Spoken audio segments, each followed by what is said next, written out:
Thank you very much. Further debate, the member for Oakville. Thank you, Speaker. Thank you, Speaker. It is a pleasure to join the debate this afternoon, and I too have sat here and listened to the members from the other side with their version of the speech off another way, but I think I'll read something instead, Speaker, if you don't mind. It says, despite requests from the Oakville community, the Liberal government has not changed the location of the proposed Oakville generating station. Ontario's Ministry of the Environment recognizes that Oakville Clarkson Airshed is taxed and it's incapable of accepting additional pollutant loadings.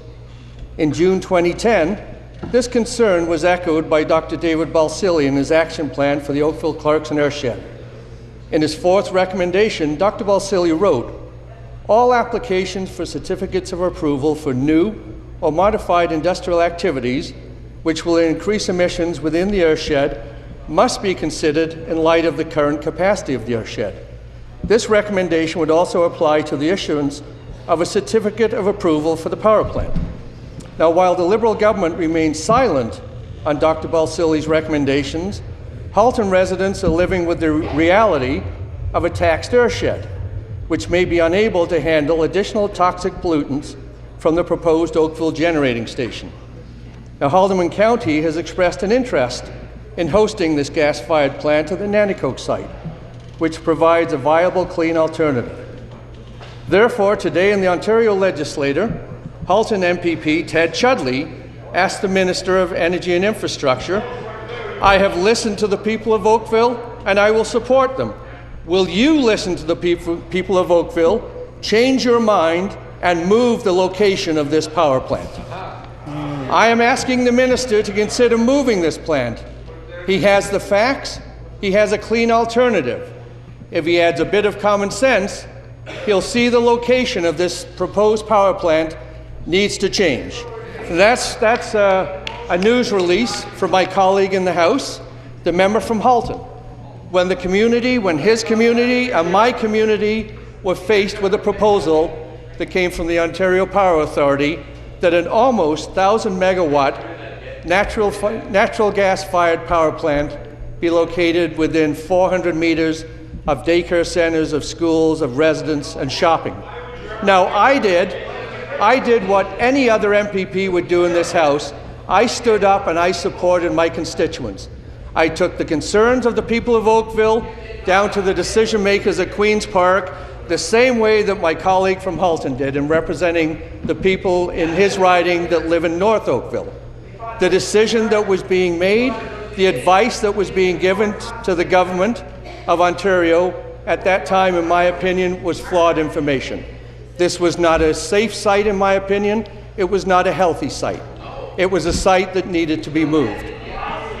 The residents at the time were also saying that the timetable that had been proposed by the Ontario Power Authority, that the energy was not needed within that time frame. That again, the advice that they'd been given by the Ontario Power Authority was not the advice that the government should follow. I brought that information down to the people at Queen's Park here, and I spent a good year to year and a half of my life trying to convince people that the people in my community of Oakville were right, and that the people that had provided the information from the Ontario Power Authority had this site in the wrong location. Now, go back a few years. Before I was MPP for Oakville, the gentleman who was MPP for Oakville at this time occupied your seat, Mr. Speaker, and that was Gary Carr, the member from Oakville at that time. He was faced with a similar situation. Winston Churchill Drive, right on the border of Oakville, within hundreds of yards of residential communities, the party opposite proposed to put a site, 800 megawatt site. What we did in that case is Mayor Burton was not mayor at that time.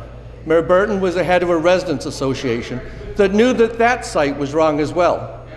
He brought down 15,000 signatures to the government of the day and was told that wasn't enough. We're not changing our mind.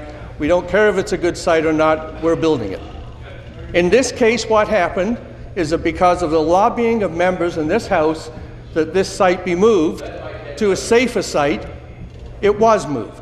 The Premier of the day, the Premier we have in this House today, Premier McGuinty, had the courage to make the right decision and to move the site.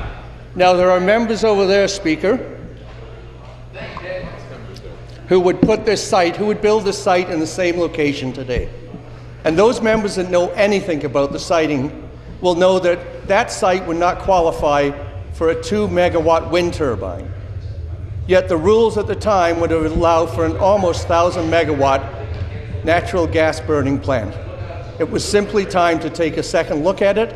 The Premier of the day, I think, expressed the right sentiment. Said we're going to listen to the people who are directly affected by this. We've had information from the experts. In this case, we think that the information provided by the people from Oakville is the route we should follow. I think it was the right decision. I stand by that decision. I think the motion we're debating today that is trying to cast aspersions on the Minister of Energy at this time is simply ill-placed. I will not support it. I have nothing but respect for the Minister of Energy. I have nothing but respect for those who made this very courageous decision to move this plant based on the interests of constituents and not special interest groups. Thank you, Speaker.